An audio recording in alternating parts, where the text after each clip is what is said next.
Welcome to Off Code, the show where we ignore the cultural codes and have real and intriguing conversations regarding the Black community and ways we can move forward to human flourishing.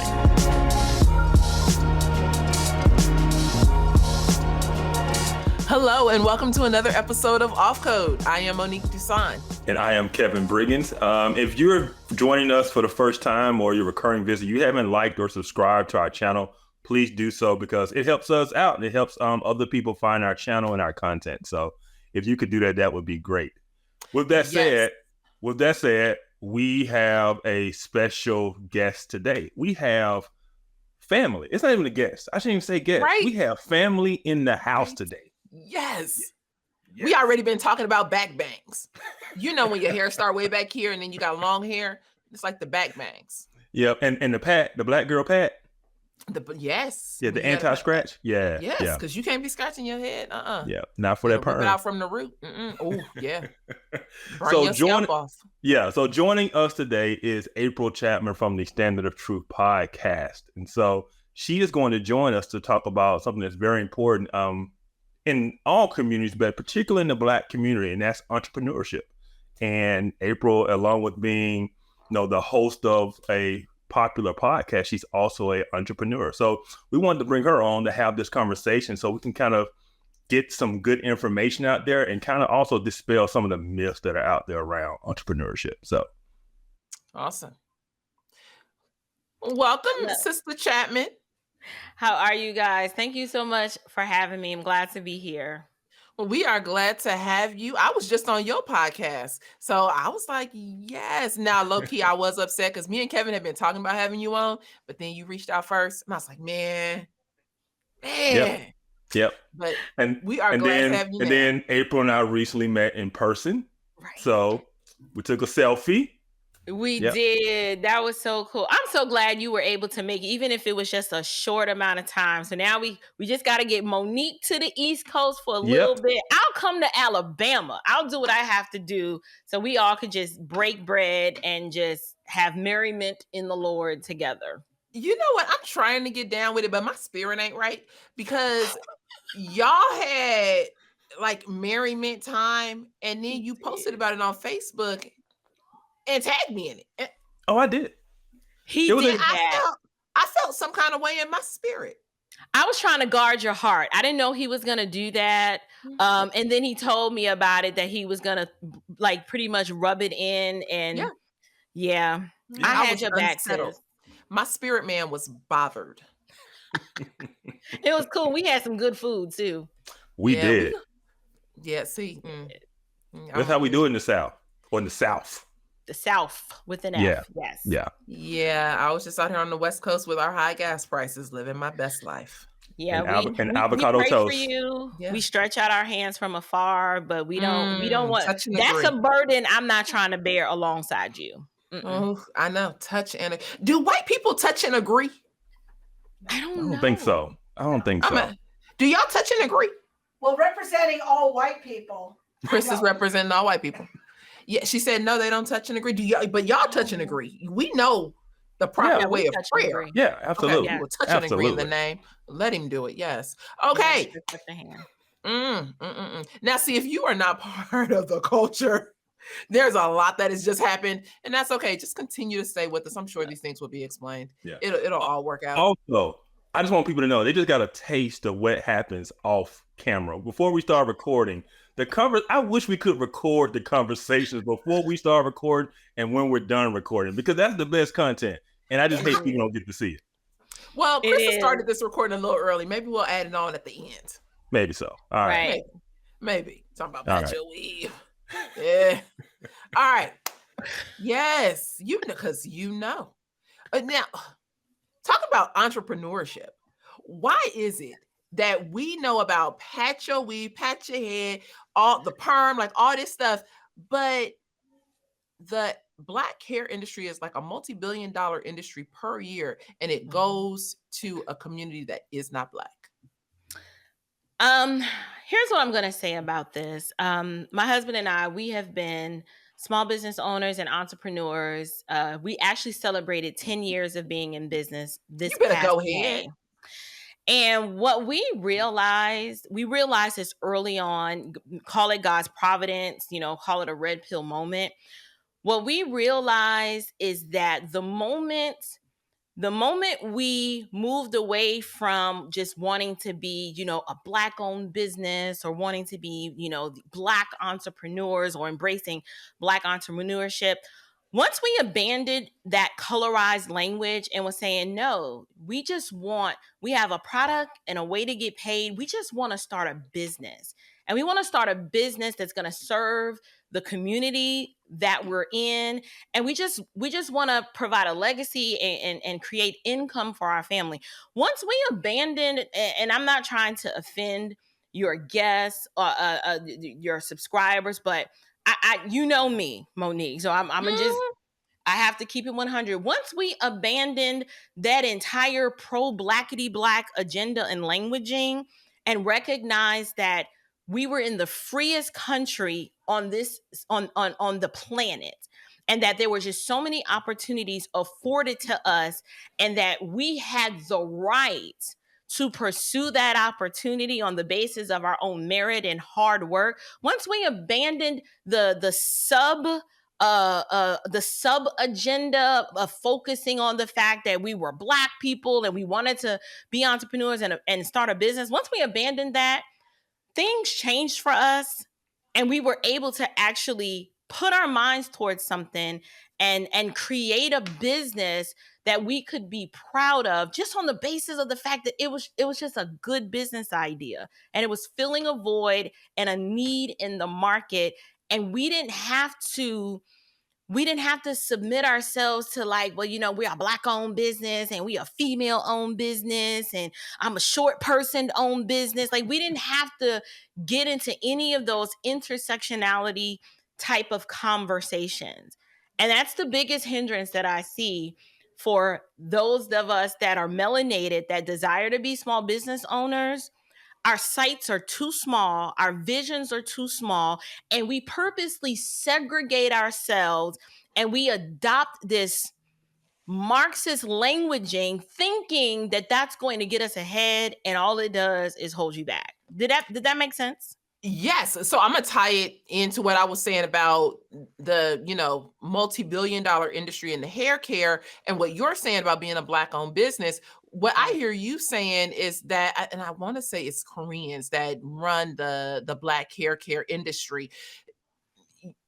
They can run with that industry because they're not segregated and limited only to things that are in their cultural identity. They have now kind of dispelled that myth and said, you know what, we can serve this community. We see a need here. We're going to speak into that need. And that's what they've done, and they've run with it. But what you're saying is this idea of, I have to be a Black owned business, I have to be a woman owned business, and all of these intersections is what really limits us from being able to go forward in maybe being better in business or in entrepreneurship. Yeah, I mean, it makes no sense that the key players in the hair care industry, Black hair care to be specific, don't look like the people that they are serving. That makes no sense to me. How is it that we allowed another ethnicity to capitalize on the products that we need, the products that we use? Like, if no one else understands our hair, who's gonna, like, we understand our hair like no one else does. We know what it needs. We understand our moisture levels, our porosity issues. We understand the flamboyancy and the style and just the spectrum of variety within our hair care. How is it that we are not key players? I believe one of the reasons why is because we are more comfortable at consuming than being the innovators and holding the monopoly. We will give our money to this industry, walk into these businesses knowing that they don't really care about you. They just want your dollar, and we willingly give it to them. We give it to them despite the disrespect, despite the fact that, hurry up and buy, like it, we do it. And it has a lot to do with the fact that we are unwilling to just abandon the fact that, you know what, I don't need to be a Black-owned business. I just need to fill a need in a market and have a good business that has the products that people want to buy and just run with it. We spend more time expecting the government to give us a grant, expecting the government to, give us a loan without understanding that economics is colorless. No, it's not. It's green. Economics are green, but we spend time saying the bank they turned me down, but it's like, well, your credit is trash. Like you haven't demonstrated that you have any level of credit worthiness. That's why they turned you down. They didn't look at you and see a Black man or a Black woman be like, no, we're not going to give you the loan. Like the lending and eligibility requirements are the same. But yet we use these excuses to imply that there's somehow we're barred entry. Like, for example, my husband and I, we are in an industry that when I tell you, I don't even know if there's a statistic on the spectrum to represent how few Black people are in this space. I'm in the home furnishings industry. That is not an industry that's known for having a robust representation of Black people. But it has nothing to do with the fact that they're barring entry. We don't know what we don't know. There's no, I fight this all the time because people will come into my store and they'll see either me or my husband, and these are people that look like me. And the first question that the melanated ones want to know, oh, is this a Black-owned business? And I stop them right there. I'd be like, well, on what basis are you asking me that? One, I want to know, genuinely, why does that matter? Do you like what you see? Are my prices fair? Am I providing you a level of service that allows you to leave here with your dignity, value, and respect? If that's the case, why do you care? I'm like, did you walk? You didn't walk into the Target and ask who owned it. You didn't walk into the Chick-fil-A and ask who owned it. You just knew you wanted a spicy chicken sandwich and they provided it for you. But yet they'll come into my store speaking all of this ethnically laced language, and it's disingenuous because there are times when I finally break down, I be like, okay, yes, it is Black-owned. And they want to pontificate and celebrate all that, but you know what they don't do? Those are the ones that don't buy. It's just a virtue. They just talking. It's just a virtue. They just wanted to sound on the surface like they were just so proud and, I like supporting my own. And what happens, they get up to the counter and one or two things happen. They're like, okay, so how does this work? And you sit there and you're like, what the heck you mean? How does this work? You just picked out $3,000 worth of furniture. It works where you exchange currency for the product. I'm like, were you expecting something different if you walked into Harrity? I need some money. So then you have this conversation. There's this expectation that, oh, well, but we look alike. Shouldn't there be some sort of other way that this is supposed to work? And I'm like, no. Or either they get up there and they act like they don't understand and they're just like, how does this work? Or they don't buy it all. And then they'll go down the street, spend more money with people who don't look like them. And then we're complaining that, well, it's not enough Black-owned businesses. It's the expectation of the hookup, right? Oh, absolutely. Absolutely. And I was just thinking that a lot of that comes from the perspective of they believe that other people do that, right? They do. They think that these other groups are giving people that look like them the hookup.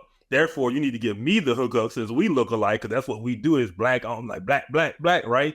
Then I realized that's not how it works. That's not how other groups even operate. It is an exchange of currency for services, right? Right. And it's definitely an assumption that they're going to get a discount. But then it's hard to explain, and I don't want to give too many, details, but I'll just summarize it like this. When you go to make a purchase in a store, Monique or Kevin, let's say you want to go into Home Depot because you need a new refrigerator. And okay, I got to get a new refrigerator. Do you go to Home Depot to get a new refrigerator and you have no money? You have no available credit on your credit card. You're just going in there with hopium, hoping that you're going to come out with this refrigerator. Or do you go in saying, all right, I know this refrigerator, I'm going to spend at least $1,500. I can either put it on my credit card or I'm going to apply for some sort of financing, and I'm pretty sure I'm going to get it. But do you go in there with just no expectations, or you have a general idea that you're going to pay for this refrigerator? Y'all answer, and then I'll explain to you what I meant, Monique. You got a general idea of what you are going to spend. Right. No. They come into my store, pick out what they want first, with no idea of how they're going to pay for it, and then ask me, so how does this work? And I'm confused, call it naivete. I'm like, well, you have to pay for it. It's like they're expecting there to be some other miraculous solution to get them what they want. And what they're really saying is, I really don't have the money to buy this, but I mean, are you gonna let me walk out with it? And I just put a little something on it, and then we work out the details later. It makes absolutely no sense. We always want to just put a little something on it. Always. Let me just put a little something on it till payday. Yes. But you didn't go into Home Depot like that, because you go to Home Depot, they're going to look at you like you're crazy. Like, you just picked out this Samsung refrigerator. It's $1,500. I need my $1,500. No, they will come into my business and then be upset. I just don't understand. Like, say you just I'm gonna calm down. I'm gonna calm down.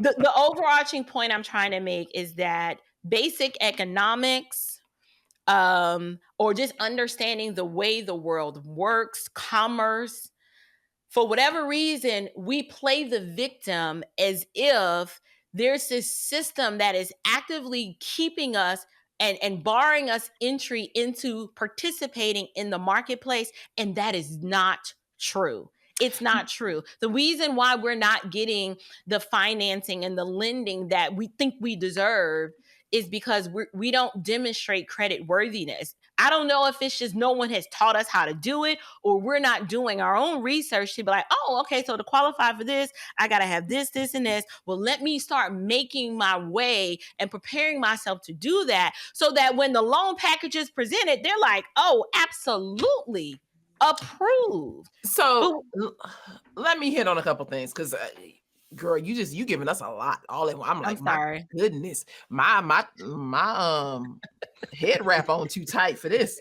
Woo-wee. So the first thing I hear you saying is that it's a mindset. Like entrepreneurship is a mindset. And that when we as Black people go into wanting to be entrepreneurs, we tend to want to be Black entrepreneurs or female entrepreneurs, instead of just being entrepreneurs and understanding that the game is equal to all who want to be entrepreneurs. Right. But then, so that's a mindset or mind shift that you're addressing. But then you're also addressing this idea that because things are equal to all, we don't need to pretend, I guess, like it's not. And that's the article that Kevin, and we'll link to this article in the show notes. But Kevin, you had an article that you brought up, and the whole reason of even bringing April on was about how unjust the system is in regards to things like loans. Oh, and I got something to say about that too. Loans and entrepreneurs and all of that when the business is Black owned. But April, you hit on something about like maybe we just don't know how credit works and things like that. And I actually wonder if that is more true than what people realize. So growing up, and I don't know if that was true for you guys, but growing up, I just thought, I'll just get a credit card and people just gonna give me free money. And if I pay it back, I pay it. And if I don't, I don't. There was never any real conversation about credit, about how to be responsible with credit. What I saw a lot of was, the cable bill is in this person's name and the light bill is in that person's name. And somebody got somebody else's social security number to be able to get this telephone. And so that was what I saw. I'm not saying that that's consistent, across Black America, but that was just kind of what I saw and what I thought, and didn't really think that credit was going, be worth anything. And, Right. It took me a long time to figure out credit, to figure out budgeting, to figure out, how to get my finances right and how to get a credit score where I can go anywhere and get approved for anything. And so, but that's not, I don't know that is just the regular run-of-the-mill conversations that I assume, I'm not sure, but I assume are had in many white households. I feel like you growing up on the street, it's always about like, how can I make that money? How can I get what I need to get? What's going to be in fashion? So if I have to go and spend $300 on this credit card, even though I only got $29 in my bank account, I'm going to go and, get these new shoes in this purse, and whatever happens, happens. Right. So yes, the first thing that I said, the mindset, it's definitely a mindset issue. So like, for example, when we first started our business, we had to change. Things didn't change for us until we changed our mindset, and until we stopped saying, we're a Black owned business, right? And we were just surrounding ourselves with this whole segregated mindset. What did it for us is when we started talking with other business owners without distinction to what they looked like. And one thing that we found was that, wow, there are so many people who are out here that will help you or support you in terms of just information. But if you come to a conversation and say, and I'm just going to be transparent, say, well, I'm not going to talk to that white guy over there because he's probably racist and he's not going to crack the code and tell me what I need to know anyway. So we purposely segregate ourselves and we go into business saying, I'm going to be a Black owned business and I'm going to serve just my people. Well, if you do that, then you're literally limiting the population that you're called to serve. If I was a white person and I keep hearing this one particular business talk up and boast about, we're proud to be Black owned and we're Black this and we're Black that, I'm like, well, obviously whatever they got over there they're selling, it's not for me. So I'm going to keep my dollars over here because they keep telling me it is obvious they don't want my business. Instead of them saying, no, we're a new business and we're in the community and we offer this and that, and then allowing the market to decide who's going to shop. They purposely segregate themselves and they have all of this pro-Blackity-Black language, and then they're confused as to why they're not successful. That's the reason.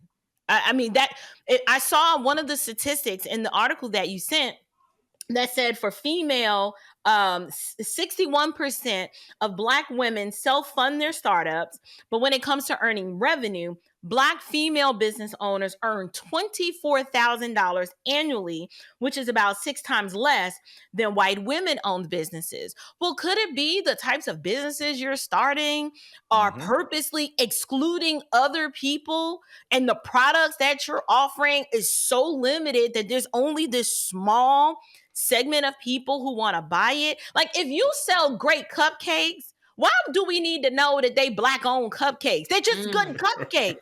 Put the cupcakes out in the market and I can guarantee you green, purple, orange, and blue people are going to buy those cupcakes. But no, when we do it, we got to have the Black Girl Magic logo. We got to have the stickers in the front, proudly serving Black owned. And it's like, people are tired. Nobody cares. Okay, they just want your good cupcakes. All the virtue signaling, it limits and it hampers our growth potential, right? You miss out on so many opportunities for other business owners to be like, well, listen, I see that you've got this cupcake business. Where are you getting your flour from? Because I have a connection over here and you can get this. Like, I can help you cut your cost by this much. Why are you using that supplier? But you can't even have those types of conversations when your needle is just stuck on how Black you are. That's what did it for us. We were able to lower our costs and find out things about our industry by networking with other people who did not look like us, who freely gave us this information, and they didn't even expect anything in return. They were just like, you guys are good people. If you ever need anything, you call us. Those people did not look like us. And we didn't go into these conversations, well, we're the pro-blackity black furniture business over here in this county in Georgia, and we just want to serve Black. No, we were just Americans who were just starting out. We were first generation business owners, and these people had owned furniture stores for decades. They're like second and third generation business owners, and they're telling us their story of how they started and how people helped them, and they just poured into us on the basis that we were just some good old hardworking Americans. They didn't care that we were Black at all. But you know what I did notice? When there were the trade associations that specifically were just targeted for the Black people, when we would go to those networking events, you think those people cracked the code and told us what we needed to know to move ahead? Nope, they were so rude, so cold, so standoffish that we left. I was just like, I can't do this.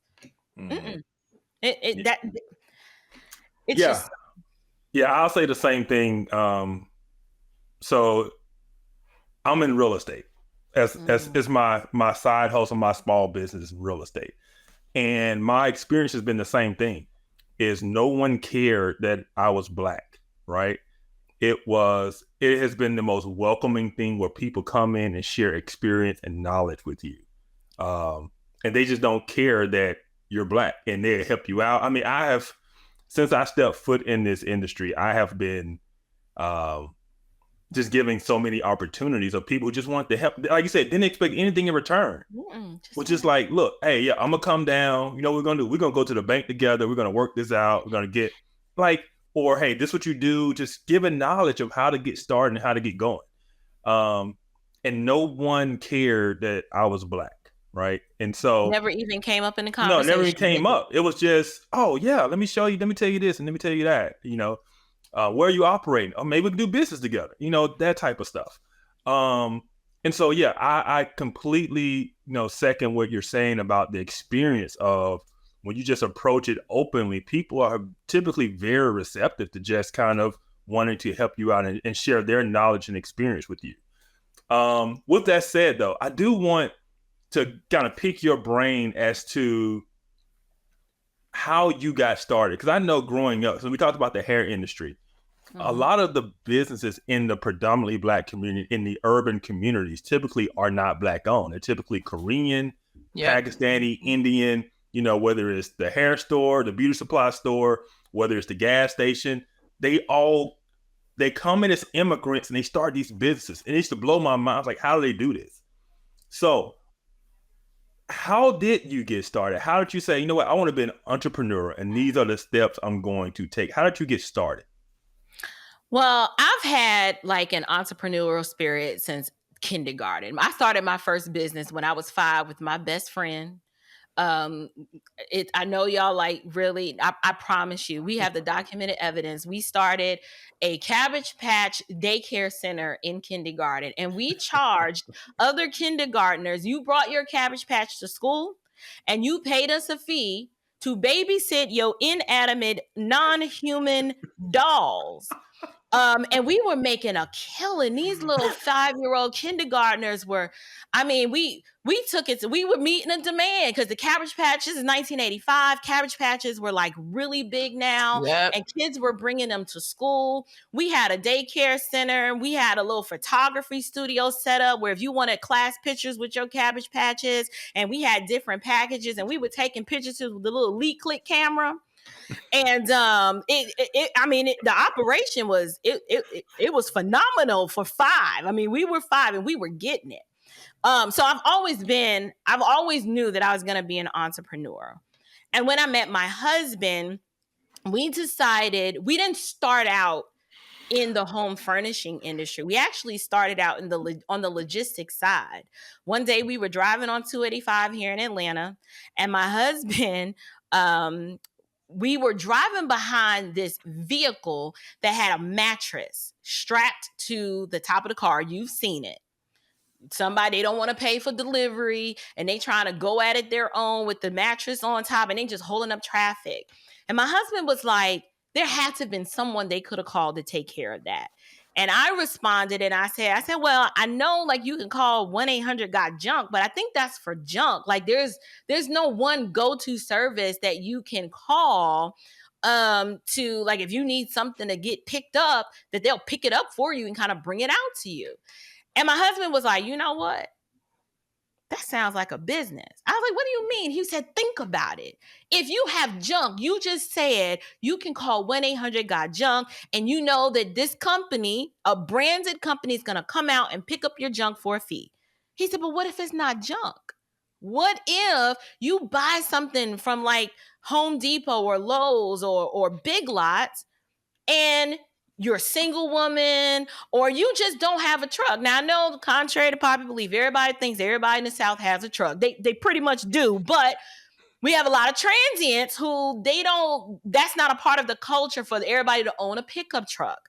So he was like, who could you call for that? And we couldn't think of a branded company that you just knew, name recognition, that if you know you buy a large bulky purchase and you need someone to pick it up and bring it to you, there was no company like that.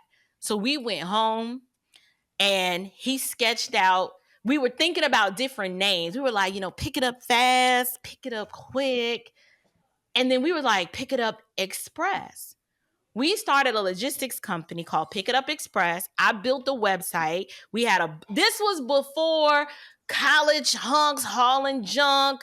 This was before we were like the premier Ubers before Uber was a thing, where you could go online, book an appointment time slot, tell us what did you buy, where did you pick it up from, and where it needs to go. We would give you a price and we would just show up. That's how we started the company. And what happened was, when we would do these deliveries, we would go to these affluent neighborhoods who just purchased a new sofa from somewhere, and they didn't want to pay the delivery fee from, or something from Craigslist, and you're like, how am I gonna get this home? When we would deliver their new purchase, they would be like, oh my goodness, can you take this and do something with it? And we're looking at this sectional. This sectional, it looks like there's nothing wrong with it. And you're like, oh, well, this is a little nick right here, or this recliner on the end, it gets stuck too much and I just don't want to deal with it. Can you take this away for us? My husband, being the hoarder that he is, was like, why, yes, I will take it off your hands. They're like, I'll pay you to take it away. He's like, wait a minute, you're going to pay me to take this away? So he would take it away, bring it home to the garage, and my husband can fix anything. He is restoring these slightly gently used pieces of furniture. And keep in mind, this is during the Obama administration. So people have lost their homes. They're starting over. They still need furniture, but they're like, I can't go into Haverty's and spend $4,000 on a sectional. However, my husband starts flipping this furniture that he's acquiring, that they've already paid him to pick up and he's delivered the new stuff. He's acquiring his next piece of inventory. He's flipping it. We started from one sectional to eventually we couldn't park our cars in a garage anymore. The basement's full of furniture. Everybody starts to know him like, listen, if you need gently used furniture that doesn't look used, because some folks, even during the recession, they were just too bougie to be like, I am not buying secondhand furniture. This is before it became normalized.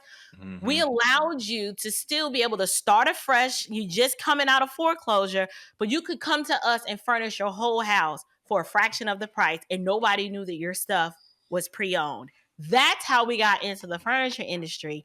And from there, from flipping that furniture, we started acquiring wholesale accounts with actual furniture manufacturers.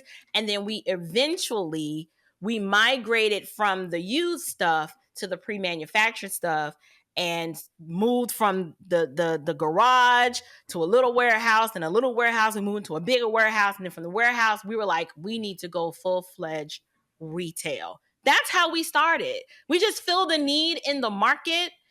And it wasn't, we were the Black people that had the furniture. We were, all kinds of people were buying stuff from us. It was white folks dealing with foreclosure and Black folks dealing with foreclosure. Everybody was broke and they still needed things, but we provided these products and allowed people to maintain their dignity and respect. I still have customers 10 years later, like, I still got that dining set you sold me for $200 all those years ago. And I'm like, really? They like, yeah, girl. Because my husband just used the skill that he had, filled a void in the market, and me being the entrepreneur operations person, I just branded it. We created a logo and we were automated, and we had put systems in place before that was a thing. So you could book with us online. I mean, it was just innovation, using and understanding technology, using and understanding the marketplace, and just being the best ones to do it. Not the best Black ones to do it, just the best ones to do it. Hey family, I wanted to take a minute and talk to you about Birmingham Theological Seminary. It's my seminary, and it's a place that I extremely appreciate. They have small class sizes, very reasonable tuition, and professors who are committed to your education and to my education. If you are looking to extend your theological education and are considering seminary, I encourage you to check out Birmingham Theological Seminary. You can go to bts.education for more information. How do you see entrepreneurship and even this idea of removing this color conversation in entrepreneurship? How do you see that as tying into the Christian worldview? Oh, it's directly related to the Christian worldview, because if you are a believer, if you truly believe that Christ's atonement just pulls down that dividing wall, that partition that separated the Jew and the Gentile, that barred us access, right, to being able to be justified by grace through faith. If you believe that, I struggle to even understand how we talk in these kinds of categories. We have different ethnicities, and our ethnic distinctions reflect God's glory in the earth. But we don't see in the Bible where, we're supposed to be celebrating our Blackness or celebrating our whiteness. We are humans. And here in America, we have the ability to really live out the gospel and what the implications of the gospel means. I mean, as Gentiles, none of us are Jews, right? As Gentiles, we were wild branches cut off, and we got grafted in and adopted into the family of God. We should be celebrating that as believers and not adopting the language of the secular humanist that wants to divide us by all of these, these intersectional distinctions. Well, I'm a female and I'm a lesbian and I'm Black and, I'm short and I've got a peg leg. Like, it's just silly. So for Christians, we need to abandon this and recognize that all those adjectives that we want to put in front of our Christianity, it's unbiblical. I'm an American Christian, you know, but I'm just a Christian. I'm a follower of the way. And I don't care that I don't care what ethnicity my customers are. I do what I do and I serve this community and I do it as unto the Lord. And I treat everybody the same, despite the fact that half of the ones that come in my store, they don't give me that same I'm trying to say reciprocity. Thank you. Yeah. That's the word. They Reciprocity. Reciprocity. Did I say reciprocity? What did I say? You did, girl. It's okay. You know, the exchange. You know what I'm trying to say. I got you. If I see the word, I can say it. But right now, it's fuzzy. I can't It's see okay. the letter for me. But overall, like I don't get that same. You know, oh, well, they're just a family and they're building a legacy. It's just like, no, it's got to be don't spend money with me on the basis of me being Black. Spend money on the basis of the fact that I gave you a product and I gave you the best combination of value and price. I didn't, there's no usury laws over here where I'm trying to just take advantage of you and not treat you fairly, or when something goes wrong, I don't want to deal with it because now that I got your money, I'm going to move on. No, we serve as unto the Lord to all people without distinction. And consumers need to be the same way. Stop trying to seek out and purposely look for the Black-owned business, because that's partiality and that is sin. When you go out of your way to only support a business just because they're Black, how are Black Christians doing that? That's crazy. Because if white people did that and say, well, I need a white business-owned directory and I want to go through this white-owned directory and I only want to spend money with white business owners, Black folks would have a fit. Yet we are allowed to say this out loud and people support it. You have lending institutions that want to give me money just because I'm Black. Why? Does that mean I'm going to be a better business owner? Am I going to turn a greater profit just because I'm Black? If in fact, we have a higher attrition rate because we don't know what we don't know. Well, I mean, I appreciate that. But if you do want to give money to somebody just because they Black, I mean, all right, so are you saying I need to take the money? I mean, not you, girl. I mean, you gotta wrestle that through with the Holy Spirit. But I didn't say I would turn it down. Yeah, it's kind of like a scholarship, right? Like, so affirmative action can kind of come into play here. I think there was in one of the articles you guys sent me, now that affirmative action has been struck down, people are concerned at how this is going to impact, Black business owners. And I mean, I don't see how it really will. Yeah. But people are panicking. They're like manufacturing a crisis that doesn't exist. We're underrepresented in several industries because we're not doing what's necessary to break into those industries. And I think you're hitting on a good point. People want to be up in arms about affirmative action in the space of entrepreneurship. Right. But if you're not doing the stuff that's needed to actually get into that space anyway, you can't be up in arms. So it's kind of like we want to be up in arms that there aren't enough Black taxi drivers. Well, we aren't up in arms that there's more people represented in, the NBA, or that there's more Black women graduating from universities than any other, group, in America, or that we are entering into STEM fields at ridiculous amounts, and, all of these things. But we also have to account for people's autonomy. If I don't want to be a taxi driver, well, how are you going to get mad that there's not a lot of Black taxi drivers? Right.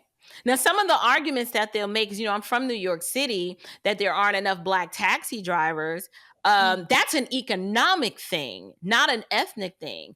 Just to get a medallion in New York City is ridiculously expensive because it's a highly regulated industry, and lefticals, I call them lefticals, the leftists, they're the ones that are setting these policies and all this regulation that's just barring entry. So unless you have like $500,000 to drop on a medallion is basically the license that allows you to have a yellow cab. That's insane to me. But our people disproportionately, we support these leftist policies, and then we're confused why the regulations and the bureaucracy that's in place, why we can't do and maneuver the way that we want in small business. I'm like, well, these are the policies that you voted for. And these policies directly go against things like work. And work is such a biblical concept. I tell young people to be careful, because, when they think about identity or who they're dating and, all that. And I jokingly tell them that Adam had a job before he had Eve. But, there's truth to that too. Like, work is a part of the created order. We had work before we had the fall. And so when we're thinking about entrepreneurship, that's something that helps to elevate people out of poverty within a generation or two. And so, but it's tied to work. Like, you have to work, and you can't now expect to be pulled out of your poverty situation if you continue to have a poverty mentality, but two, if you don't want to work. Right. Yeah. So April, I like the way you laid out kind of what it means to be an entrepreneur, what it means to start a business, right? You find a hole in the market or need in the market, you feel that need, right? That is how it works. So if one of our listeners, they have identified there's a need in the market, they believe they can feel that need, where would you recommend they get started? Is it write out a business plan? Is it, going to talk to someone else in that industry? Is it, going to the bank? What are the steps that they would need to do? I'm big on, I love startups, and I am big on kind of like the bootstrap self-funded model, because I find that since we were talking about work and having a healthy doctrine of work, the most successful entrepreneurs are the ones who build a business from the ground up by the sweat of their own brow. And I understand there's a school of thought out there that's like, yes, businesses do need to be sufficiently capitalized. However, you're not going to value something if someone just gives you the money, and you're not going to be a good steward over it because you're just going to spend that money in very irresponsible ways. And the next thing you know, your business is not going to be successful because you didn't have enough skin in the game. But when your entire livelihood is connected to it, and your family is either going to be in feast or famine, if you don't get out there and hustle and get the product to market and convince people why they need to spend this money with you. I'm real big on self-funding in ways that look kind of like this. For example, so you're a W-2 employee and you're serving as unto the Lord on your job. Well, you might need to learn how to start putting money aside for your business. This is your own personal investment. And some people are like, well, how am I going to do that when I still got to live? Easy. You got to downsize your life, right? You say you want to be a business owner. Nobody's going to hand you anything. So that means you have to scale back your own life. Maybe you can't buy a new Michael Kors purse. You ain't going to be buying Michael Kors purse for a long time, right? You're not buying new shoes. I spent the last 10 years natural because I knew I was not going to be in nobody's hair salon getting the creamy crack slapped in, because that money needed to be used for us to we invested in ourselves. So the first thing I would say, people need to get a mindset shift and stop thinking that businesses just manifest out of thin air and that somebody else's money is going to be used to fund it.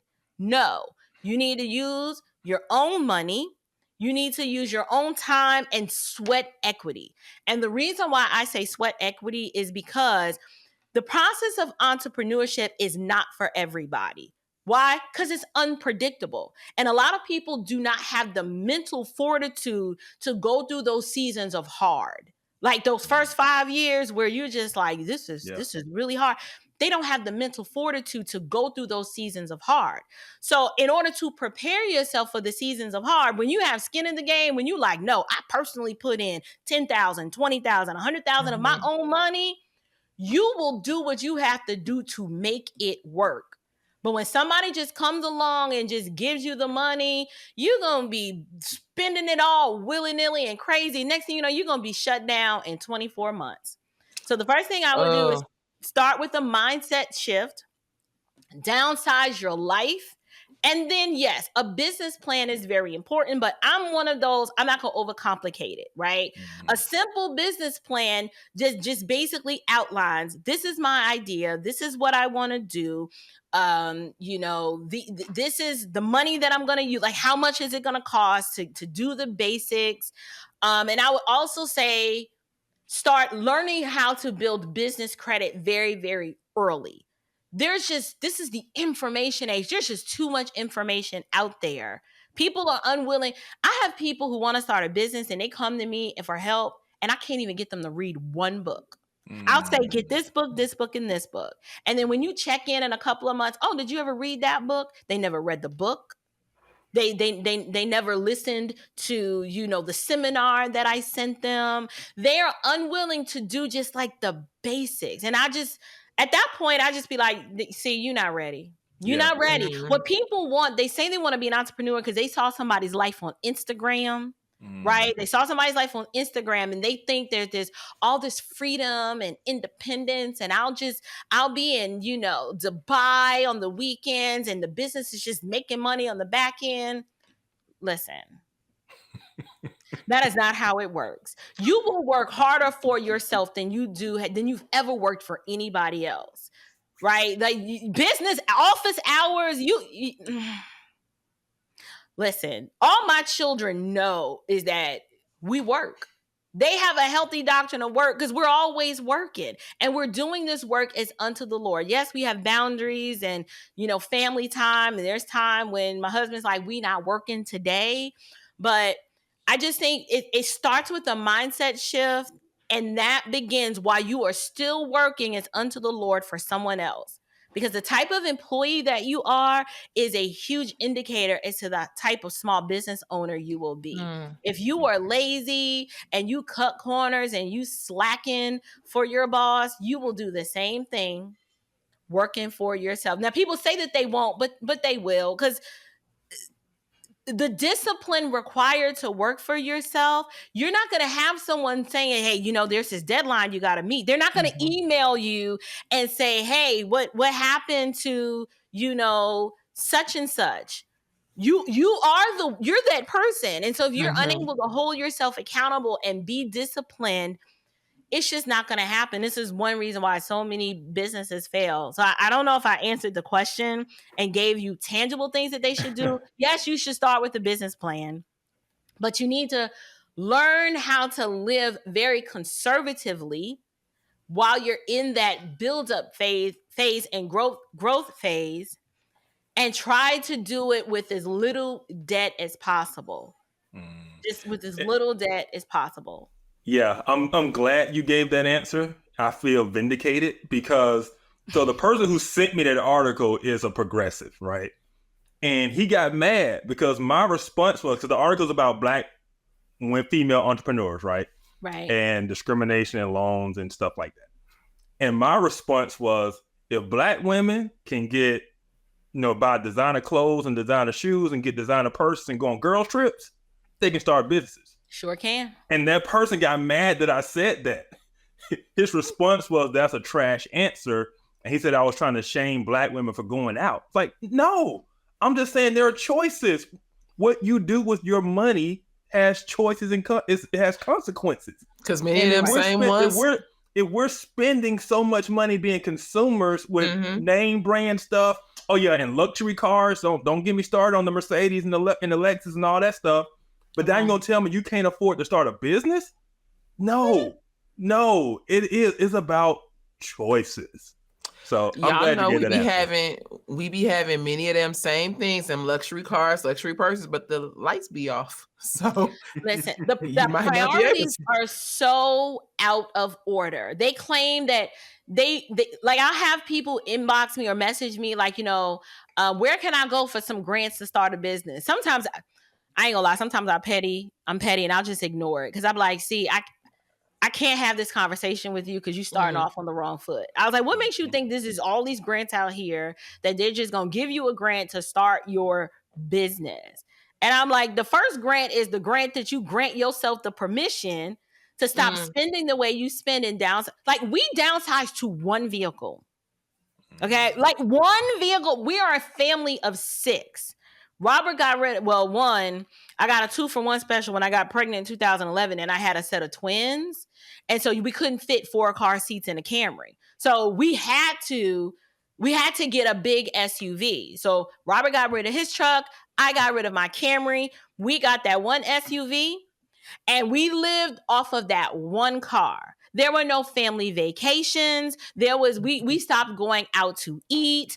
I was in my African naturalness because I was like, listen, I can't be getting a perm. That's $100 that we can save. We downsized our life. And some people don't even want to do that. Yeah. See, they say they want to be a business owner, but they don't want to invest in themselves. They don't want to read a book.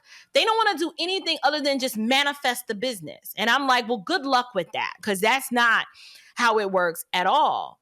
You cannot live a luxury life as a W-2 employee and then say you want to start a business in the same breath. Those two, they don't align with one another. They don't want to sacrifice, right? They don't,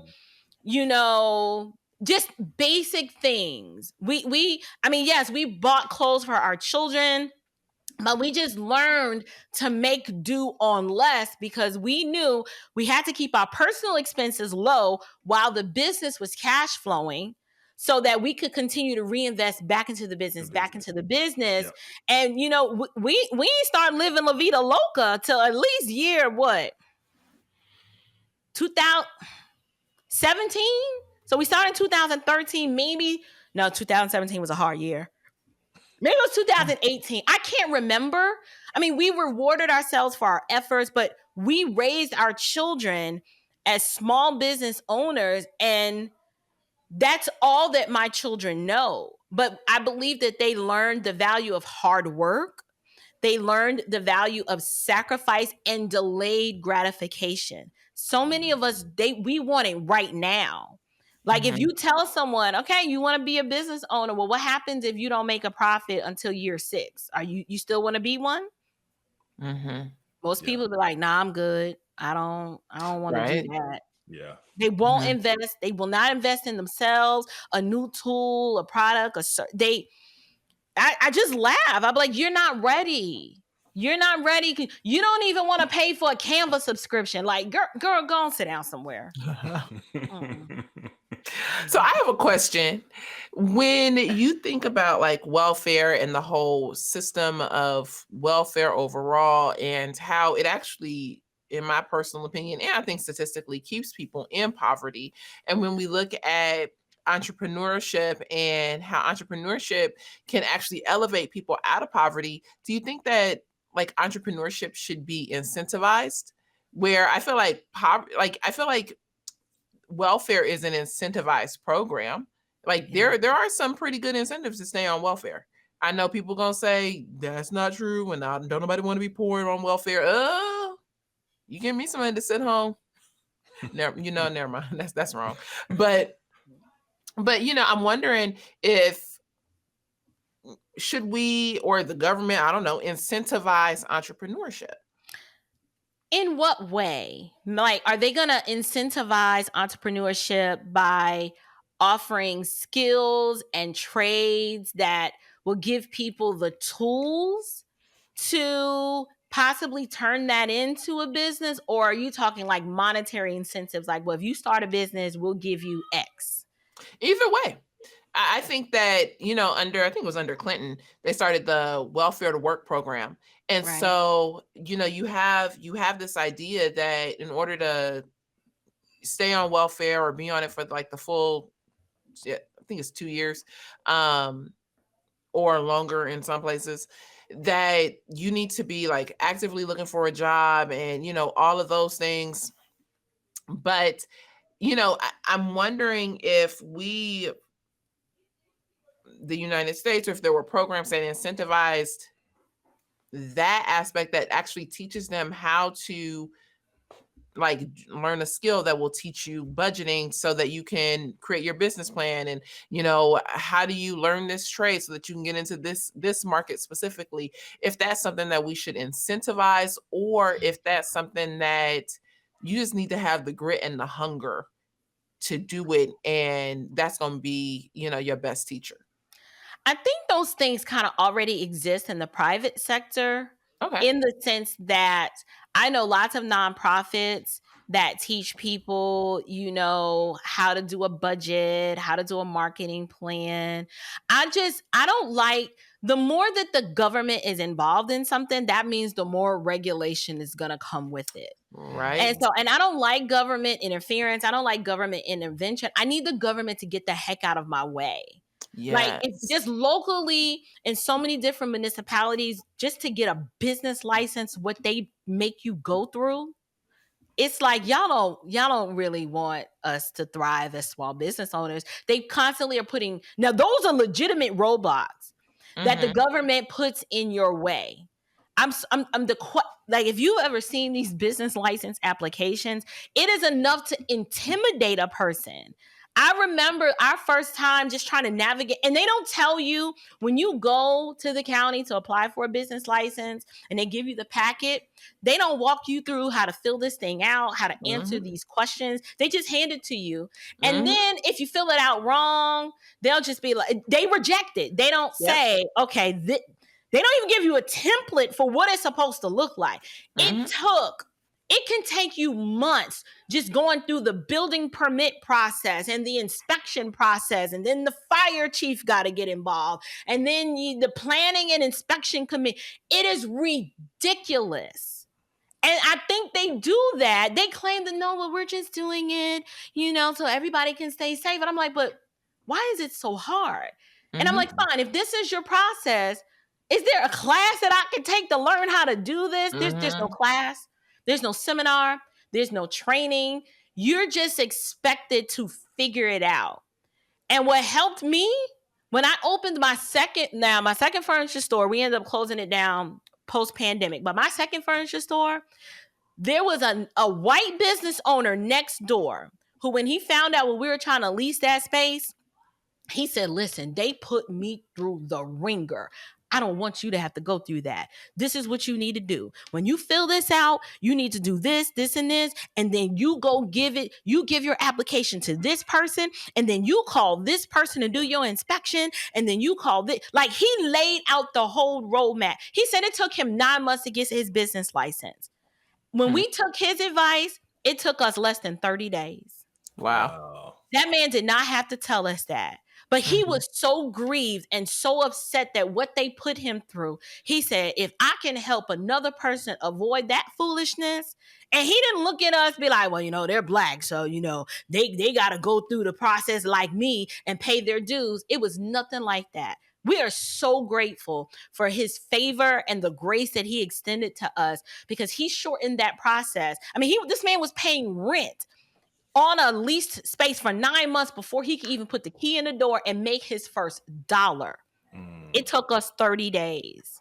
Can you imagine if it had took us 9 months? So, to answer the question, I don't know if the government should necessarily incentivize entrepreneurship unless I need to know what that's going to look like.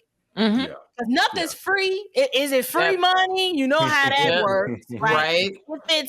If it's a class or a seminar, I mean, the SBA kind of does that, but to be honest, those classes and seminars weren't really that fruitful, and they weren't practical. Like, they weren't taught by people who actually built a viable and successful business. Yeah. Kind of like in college, these business classes, these people have never built a corporation. They're teaching you something that they have no tangible evidence of it working themselves. So I don't know. I don't know. That's hard. I think your answer is no, and that's okay. I am not opposed to that either. Because I think when things are over incentivized or there's just something about the way we do incentives. It would have to look a lot different than any government program. And I'm not necessarily, I don't know, one for like free classes or things like that, because then it's like, well, if I don't want to show up, well, I'll sign up on the next round. Yeah, I know I went to these 2 classes, but I always I tend to believe that people need to have skin in the game. Like they need to have something that makes it valuable to them as well. Right. Kind of like when the government incentivizes, big agriculture, right? Now, then they get to set the terms of how things are grown and the pesticides that are used. And I'm like, no, just get out of that. Just no, I don't want the government involved, because when they get involved, then that means they get to set the terms and conditions for how you do everything. Kind of just like with the hair care industry, like the amount of licensing and red tape that to be a barber or a beautician that you have to go through, it's ridiculous. And they say, well, we're doing it for the public safety. Lies, because y'all don't regulate these abortion clinics like that. These abortion clinics don't get inspected to make sure things are up to code and that people's safety is priority. Trust me, it's not, especially here in Georgia. Some of these clinics haven't been inspected since 2015. They're not clean. They're not up to code. All kinds of illegal activities going. So you're telling me that you want to regulate the barber, the guy who just learned how to cut hair on his porch. He's got to pay all these licensing fees and get all these inspections all the time. But the abortion clinic, they don't have to be subjected to all these government regulations. Yeah. I've experienced the same thing with government red tape in the real estate and construction world. It's ridiculous. But we got to wrap up. But before we do, I want to get any ideas or recommendation when people come to you and say, hey, I want to start a business. You say, hey, check out this book and that book. What are some of those books you recommend people read? The first book that I read that really changed my life and just set me on a path to like, I can do this. It's a book called The $100 Startup by Chris. His last name is like Gillibro or Gilla something. I don't want to jack his name up, but it's an older book. It's the title is the book is a little dated, but the principles in the book are very, very good. What it does is it just distills it down to a very basic level that if you have a product and a way to get paid, you have a business. And it just keeps you from overcomplicating it, but it just asks you, what are you good at? What do you know how to do that you can monetize that somebody is willing to pay for? And it takes you from that journey from there to scale to how to scale it. And so that's the first book that I read that really my husband and I, we were like, yes, we can do this. And then mindset is really, really important. I'm trying to think if there's one particular book that, it's not necessarily a book, but it's an individual that really changed our mindset and got us out of this category thinking of we're Black and we want to be a business owner. But it just focused more on how this is America and America's a ladder. Meaning you can start down here and on the basis of your own efforts, you can climb that ladder and stop wherever you want to stop. And that is the late Jim Rohn. When I started listening to Jim Rohn and when I tell you that man evangelized me to where my mindset shifted in ways that I can never repay him. His wisdom and knowledge in the area of entrepreneurship and just mindset shift adjustment was so valuable for me. So Jim Rohn, just listening to his tapes, and I say tapes because they were recorded on tapes, but go to YouTube and just Jim Rohn, RHON, and start listening. He takes you from that victim mentality where it's somebody else's fault as to why I'm not getting the outcomes that I want. And he forces you to examine yourself to be like, you know what? It's me. It's me. I'm the problem. I'm the problem. And the reason why I'm no further along than I am because I have not done the work. Those two resources really, from the beginning, when I reflect back on our journey, is what put us on the path to be like, okay, we got it from here. We got it from here, Jim. We can take the ball and run it home. Yeah. That's good. I've listened to a little bit of stuff. It's really good. So I do recommend it. Well, April, we appreciate you joining us. Yes, very much. Man, we got to do this again on whatever topic we can think of just to bring you back on. Because absolutely, I get the feeling our listeners are going to really appreciate you. And so tell everybody where they can find you.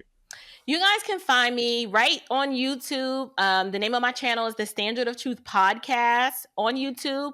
I'm The Standard of Truth Podcast on Instagram.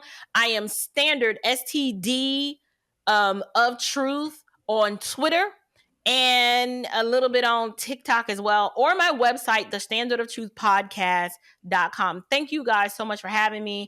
You guys have access to me anytime you want on any topic. Just give your girl a holler and I will be here. Well, thank you so much. We are so glad that we got to have you and to spend this time with you, and we'll chat with you again soon. Awesome. Bye, everyone.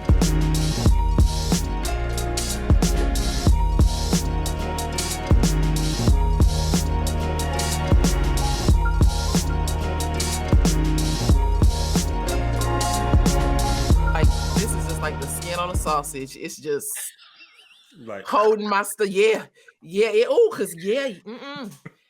worry. It down. This is anti-scratch week for me too, because I've got a hair appointment on Friday. So I'm gonna be black girl patting it. It's okay. We can pat your wig. Huh? She does that too. Everybody black pat their head. Krista said she do that too. She thought it was just me. Everybody black. I hate it. I wish I didn't have to pat. Now, when I was natural, I didn't have to pat. But since I'm relaxed now, you got to pat at least a week before, or your scalp is going to be on fire. Burn off. The things we go through to appropriate from our white brethren. Yeah, girl. That's all right. I'm like, I can't keep gross. So, I know we got this. The last thing I'm saying. But I'm like, I'm debating about getting a perm. Because I'm just like, I can't with my naps. It's just wrong. And like, I regret it. No. See, I did a big chop and everything. My hair was about Kevin's length 10 years ago. You was all the way. I was all the way. I was a big, black, and powerful. And so now my hair has grown back, but I braided so much that it's thin. And I'm like 45. Like my hair is thinning. We're the same age, yeah. Yeah, but I can't be having my hair start way back here, and then I look like Stevie Wonder with the back bangs. Ain't nobody got back bang time. I ain't got time for the back bangs. I love her so much. Yeah. No, back bangs ain't cute. That ain't sexy. I'm still trying. Y'all already married. Yeah, y'all can have back bang situation. Y'all till death do us part. I'm trying to get. Yeah, he's loving me in spite of my back bangs. Okay. He is. You still gonna love Shalonda if she get back bangs? It's a covenant.